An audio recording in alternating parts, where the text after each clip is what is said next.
হরে কৃষ্ণ বন্ধুরা, কেমন আছেন? আশা করি সকলে ভালো আছেন এবং সুস্থ আছেন। আজকের ভিডিও হচ্ছে যে কেন হিন্দুদের মক্কা মদিনায় প্রবেশ করতে দেওয়া হয় না। অনেকে অনেক রকম কথা বলে। কেউ কেউ বলে যে শিবকে নাকি আটকে রেখেছে এই মক্কা মদিনায়, ঠিক আছে।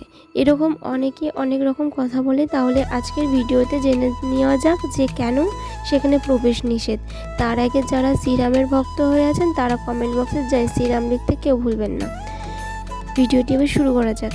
কেননা হিন্দুদের প্রবেশ করতে দেওয়া হয় না মক্কা মদিনায়। প্রকৃতিপক্ষে রামায়ণকালে রাম ও তার বাঁদর সেনারা মিলে যখন রাবণ সহ সকল রাক্ষসকে মেরে ফেলে, শুধুমাত্র শূর্পণেখায় ছাড়া রাবণের মৃত্যুর পর শূর্পণেখা তার অসুরগুলি শুক্রাচার্যের আশ্রমে থাকতে শুরু করেন।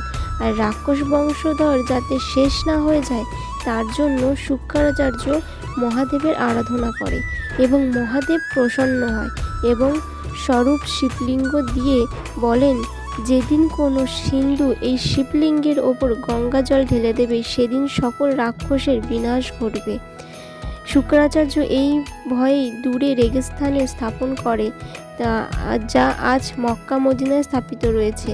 কথিত আছে যে আজও কোনো হিন্দু যদি উপস্থিত হয়ে এই জল ঢালে সেই সময় শূর্পণেখার বংশধর বিনাশ ঘটে যাবে। এটি হচ্ছে আসল কারণ। যদি ভিডিওটি ভালো লাগে লাইক করে দেবে। হরে কৃষ্ণ, রাধে রাধে।